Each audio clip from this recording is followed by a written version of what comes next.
on Live Daily News, a Christoval couple is in deep water and they've been indicted for theft of a lot of money. Packsaddle BBQ celebrated 40 years of being in business in San Angelo, and Carlie Jo needs some life-saving help. I'm Joe Hyde, and this is Live.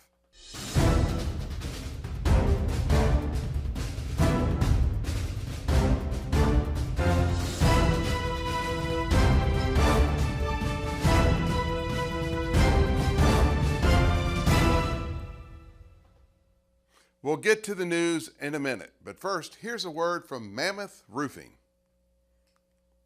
I didn't know what to do.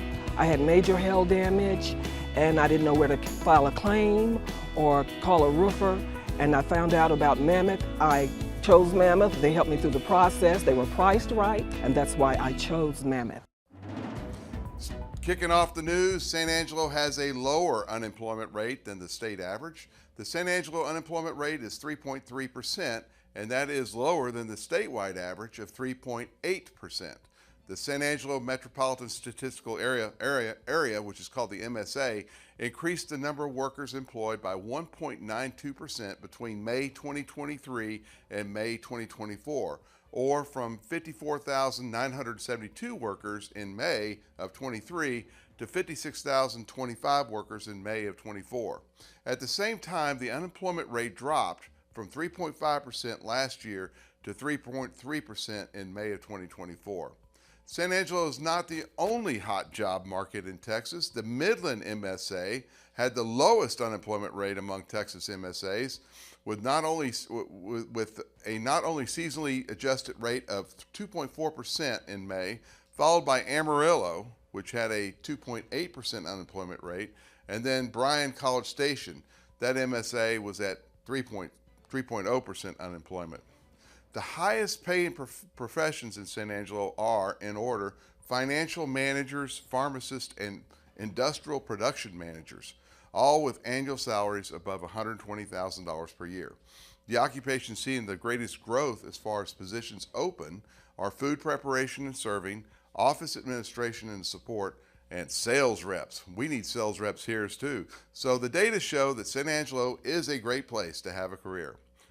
Tomorrow at Central High School in the cafeteria, the Get Swabbed for Carlie Jo is being held. Carlie is a recent graduate of Central High School who was diagnosed with B-cell leukemia in April. She doesn't have a matching donor in her family, so we turn to you, San Angelo, to help Carlie Jo get a blood stem cell transplant.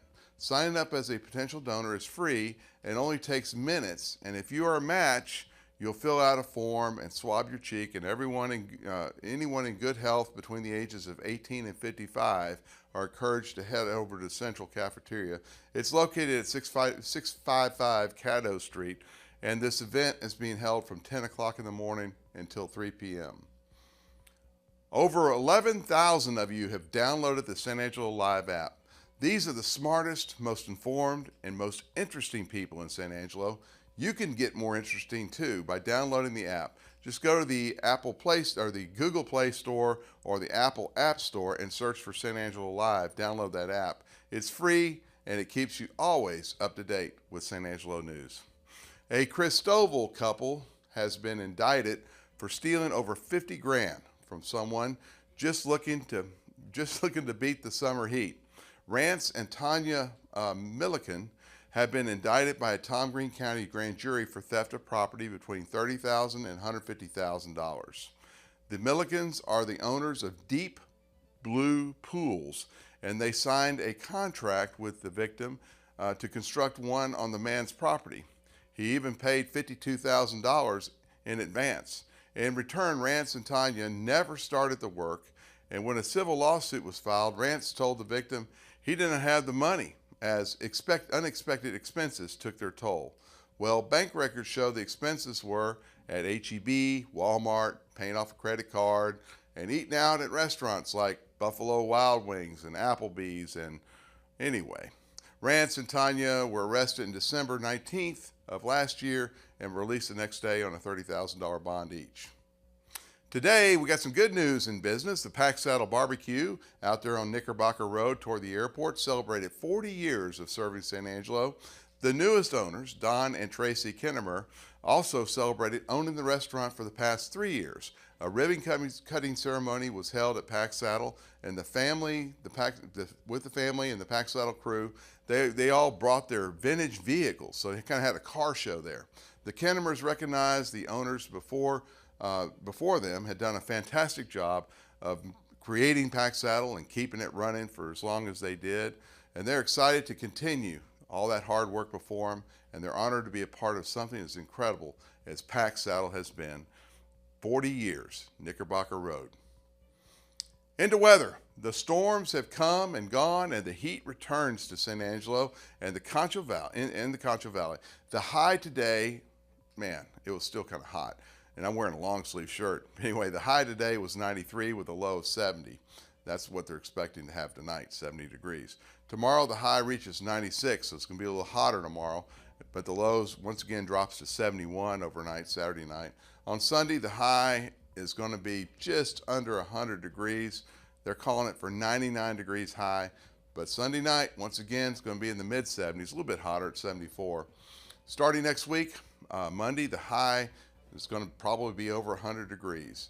And Monday night, we're going to be in the high 70s. Tuesday and Wednesday, the high is 103 on both days, with lows in the upper 70s at night. When we come back, Ryan Chadwick, our sports guy, and James Bellini, our big video producer, sit down with Wall Hawks head coach Craig Slaughter. This is his first year, brand new coach there at Wall, and they're going to talk about the upcoming high school football season. But first, before we get to the Wall Hawks and Craig Slaughter, the new coach, here's a word from the Bass Bunch.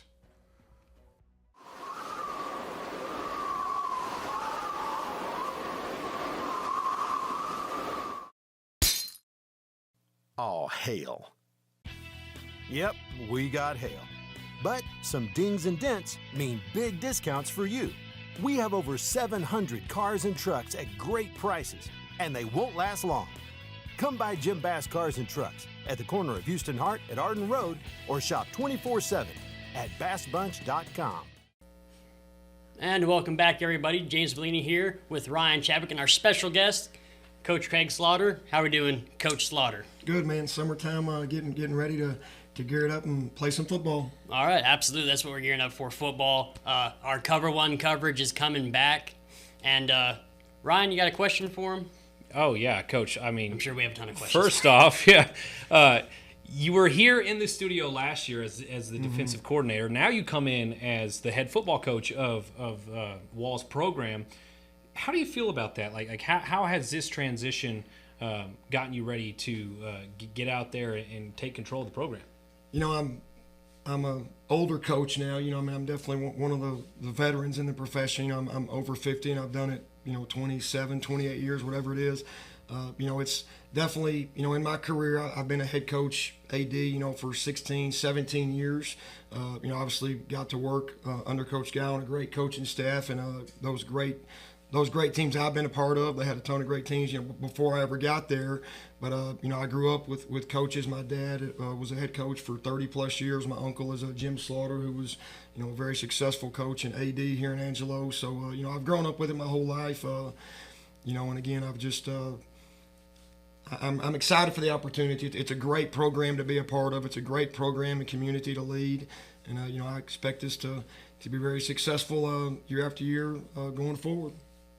And, of course, we're coming off a year where Wall had another super successful season, won another district championship, made it several rounds deep into the playoffs when you ran up against that wall of Canadian again. Like, is that something that you've just been scratching your head at all offseason? I'm like, all right, what do we have to do to get to that next step? No, for sure. It's, we've had a very successful program. But we're 0-for-2 against Canadian, in that Region 1 championship game. And Canadian is losing some really good players, but I haven't told this message to the kids, but I will sell it to them all season. Canadian has won Region 1 9 of the last 10 years. So you can't tell me they didn't lose some great players on those teams. You know, they went to the state championship 3 times. I believe I know they won 1, maybe 2. You know, so those guys year after year, you know, they're going to be there. You know, we're going to have to raise our game up. You know, and obviously you have to win those games to get there. But you know, the goal is to win Region 1. You know, let's get a game away and see what happens. All right, James. Well, let's get into the actual meat of it, though. Like you go ahead. Let's just talk about the defensive guy. You talk about Canadian having great players. You just have to reload. And talk about some of the guys on your defense that are going to step up and be the leaders on that team. You know, we definitely, you know, we're losing some good players like Wall always does to graduation. But, you know, we definitely, you know, that pipeline, I think, is pretty wide open.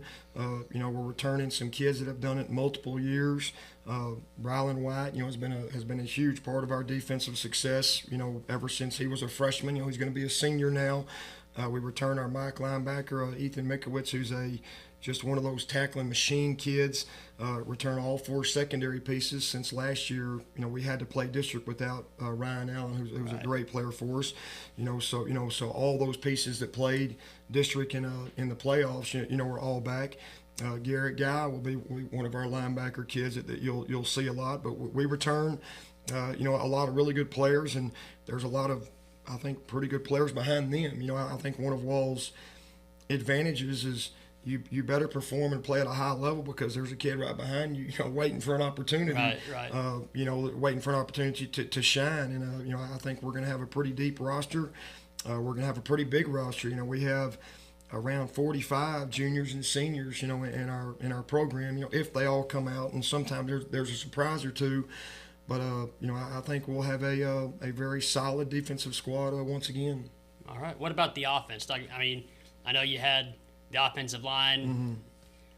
Just talk about your offense real quick. You know, we're turning the offense over to Rob Londerholm, who's been there in Wall for, I don't want to date him, but I think 15 years, and you know, just a. So you're calling him old, got it? Yeah, that's correct. Yeah, they you know, it's you know, he's a very good offensive mind. You know, and obviously if you have watched Wall play in the past and you come to a game this year, you know, it's not going to look the same. You know, Coach Guy and those guys had so much success with that flex bone offense, you know, and, you know, it's, you know, you're trying to figure out where the ball's going, and, you know, we're going to open it up a little bit and try to get the ball in space more.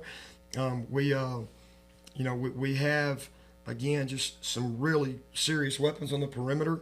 I was actually doing some math the other day, and we have about 400 touches between our quarterback and our fullback last year that's going to kind of be redistributed, you know. And, you know, we have some really explosive players coming up, you know, Briggs Jones and, you know, Reed Robertson, and just some of these kids that we think are going to do really good when they get the ball in space. And, you know that's the plan. I mean, I remember talking to Coach White at the Angela Relays and watching Hagen Barbie run. Oh, dude, yeah. Like, that's what you know. That kid can move. The names you start listing off, you know, I mean, it's, you know, Barbie and, you know, Levi King and just so many of these kids that have had big time success on the track, you know, or again, whatever sport they're doing. But, you know, we just have really good weapons right now on the perimeter, and, you know, we're going to see if we can get the ball out there to them. Well, hey, you know those track kids pretty well, so. Oh, yeah, for sure. Yeah, those kids I know for sure. Yeah, for those who don't know, Coach Slaughter is the head track coach at Wall as well. But Coach Slaughter, speaking of track, speaking of just like the fact that we're in the off season right now, we're kind of in that third quarter, that tail end of the off season, considering y'all season ended in December last year. But when it comes to these smaller schools and doing summer workouts, or what does it take? Because I know some programs aren't installed like an off-season program at the bigger 6A schools like Central. How do you keep the kids motivated, showing up, doing sports like track? Because, I mean, this track isn't glamorous, you know. It's a lot of hard work, but there's nothing more impactful on a football season than if you run track during the off seasons. Oh, for sure. No, and again, the previous staff, I mean, Coach Guy always did a really good job of selling our kids on running track. You know, I definitely, you know, I walk around all fall, you know, what size are you, medium, large, you know, just trying to badger them. And again, most of ours, you don't have to badger too hard because kids love doing things they're successful at. And, you know, and we have had good fortune of having a really strong program.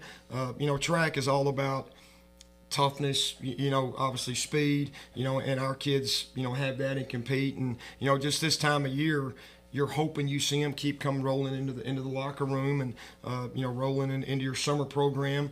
And most of ours do an amazing job of showing up. Again, we have some, that miss for certain times. They're at baseball tournaments and things. But, we just kind of constantly stay on them about if you're in town, we expect you to be there. And again, it's most of our kids do great. If you missed this morning, odds are you got a text from me just hey, missed you. Hope things are okay. Yeah. You just stay in touch with them. And like on the install nowadays, UIL's really helped you out. You can work out football, not in equipment or anything, but we can coach football, for an hour a day, a couple times a week, around your strength conditioning program. So like we did some football today, and you hope that's a reward if you show up, if there's enough of you here, after, we go out and, we do some football stuff. And again, like we did this morning. So it was, again, it's just great to see the kids. It's, you want to see them working their rear end off because, we have high expectations in Wall, and that's never going to change. And that's regardless of who's sitting in that top chair.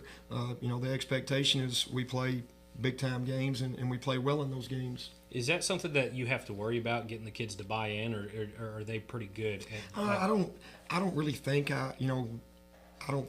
we definitely try to just mention it to them like, hey, this is when we're starting and we expect you to be there. And again, I think compliments to our parents. I think most of it, is parent driven. I think if you're at home asleep, I think your mom or dad would walk in and say, don't you have workout this morning? And again, that's such a huge advantage that, that we see our kids and they're up there working their rear ends off.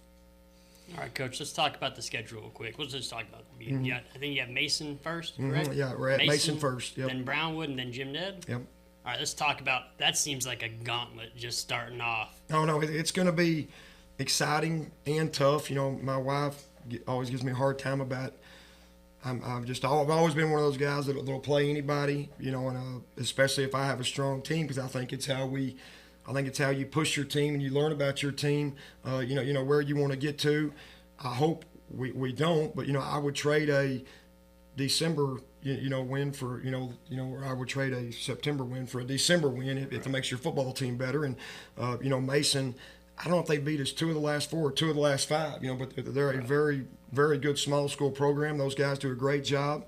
Obviously, Brownwood Lions will be rolling into town. That'll be our first home game for us this year. It's one of those schedules I probably wouldn't put it together if I was 35, but again, I'm 50, and it's, I want to see what our kids are about and how they respond. I know this morning I walked by, some kids, and I'm, joking like, man, I don't know if we're going to tackle that Brownwood running back or not. And I hope we do, we're going to see, but, I think our kids respond to stuff like that. But yeah, Mason, Brownwood, Jim Ned, Monaghan, Sweetwater, Idalou, those teams went 58-17 last year. I think we're going to learn a lot about our football team, and I'm excited. I know the kids will be excited. It's, we're used to playing in big games, and, our expectation is regardless of opponent, we play well is the expectation. I've spent some time up in Brownwood past few years, man, and that team is. I know they lost their defensive tackle, they lost their safety, they lost their quarterback to graduation, but they are still extremely talented. Oh, dude, hey, I've been watching games on YouTube, and it's a brutal way to watch games because you get so used to huddle, you can just back up and watch one play, but you try to back up and you backed up, 10 plays or whatever. But no, great program, complete respect for them, and it's one of those deals. We were trying to find a game, they were trying to find a game. Well, geographically, Wall's in a really tough spot. It's well, anyway, it was basically we were looking at driving to DFW and playing somebody, which just kills your Thursday night games. And Brown was making the same decision. So me and Coach Burnett, had visited about it, and we were like, hey, let's do it. So we're gonna. I hope we give them a good game. That's awesome, Coach. And moving into the actual district schedule now, the Walls district is going to look a little bit different this year. You lost a couple of teams that either moved up or moved down. I know Ballinger is one of them. Yeah, TLCA moved up. Who are tell everybody out there who some of the new faces are going to be in the district? The we're adding Merkel, Coahoma. Well, we got Merkel, Coahoma, Stanton, and Grape Creek. Obviously, that old district kind of, like I said, went up or down. And again, each year it's a new challenge. You're playing, new people, new schools, some new rivalries. Some of those schools, we've competed against in other sports at times. I do know, just looking when that packet opens, Coahoma has been a very strong program. Those guys, and again, I see them on the track. We play them in basketball. It's an exciting challenge, and you're looking forward to be honest, our preseason is such a gauntlet. I wish the schedule worked out where you had a week together yourself, to get ready. But it's just when we lost Compass Academy, they put that packet out, and then the packet, they busted that district up like 3-4 weeks, after it came out. It created a hole in your schedule. So we left week 9 open, and we filled week 6 because that's the only thing we could find. So we're about to play 9 straight games, which not many people do anymore. We're hoping that bye in the end of that district, kind of get you ready, for a nice long playoff run. You hope, but you're excited when there's new rivalries and new schools to play, and like I said, our kids will be ready to go get after it. All right, Coach. Well, just want to thank you again for coming on. Like, I know it's the middle of the summer and you got stuff to do, but we wanted to cover one off. And Ryan actually had one more question. Oh, right. All right. Go ahead. We talked about it earlier. Month and a half ago, y'all graduated. We lost 2 of the 4 horsemen. Yeah. The 4 horsemen, that's what I call the 4 just defensive players from Wall. We still got Brian White. We still got Ethan Mikowitz.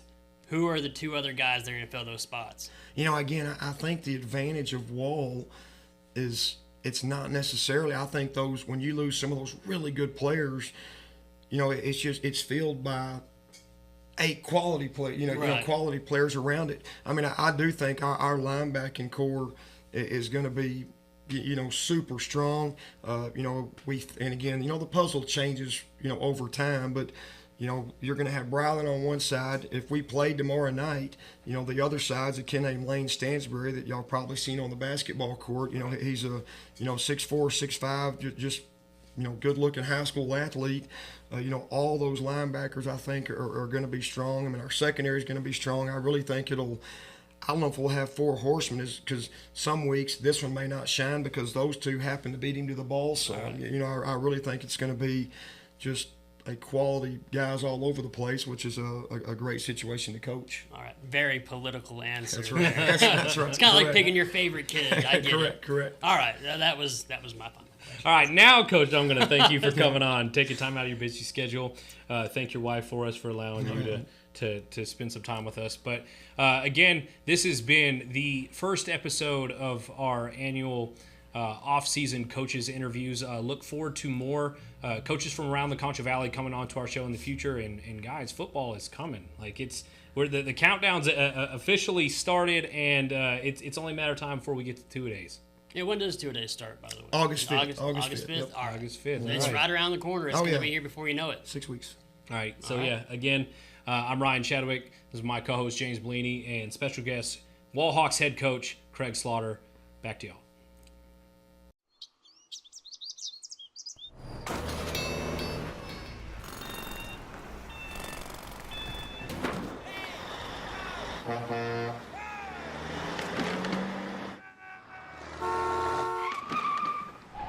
It's hard to believe how reckless some people can be and how hard they fight against real victims. You need a partner who consistently beats the Giants and who will never, ever flinch. When it comes to unique pieces you can't find anywhere else, Kano's Diamonds and Coins is your one-stop shop. With over 24 years in the diamond and coin industry, Kano's Diamonds and Coins is West Texas's choice for diamonds, jewelry, coins, silver, and gold. Owner Bill Kano stands by his work and offers free consultations, including estate jewelry. Don't just trust anyone with your valuables. Come see the staff at Kano's at 1016 West Beauregard in San Angelo. Well, thanks for watching the Live Daily News Show. We are the only locally owned news show in the Concho Valley, and we have more in our audience that are on TV. So if you want to continue to see us, make sure you like us on Facebook, smash whatever you got to smash on YouTube, go to X and follow us. It's, X was formerly known as Twitter. And also any other social media platforms. We're out there everywhere. We also have a podcast on Apple Podcasts and on Spotify of this same show. And once again, you can always get the San Angelo Live app. And when we do the show, we send out a push notification. Anyway, for all the news around the Concho Valley, trust San Angelo Live. Thank you again. We'll see you back here next week on Monday.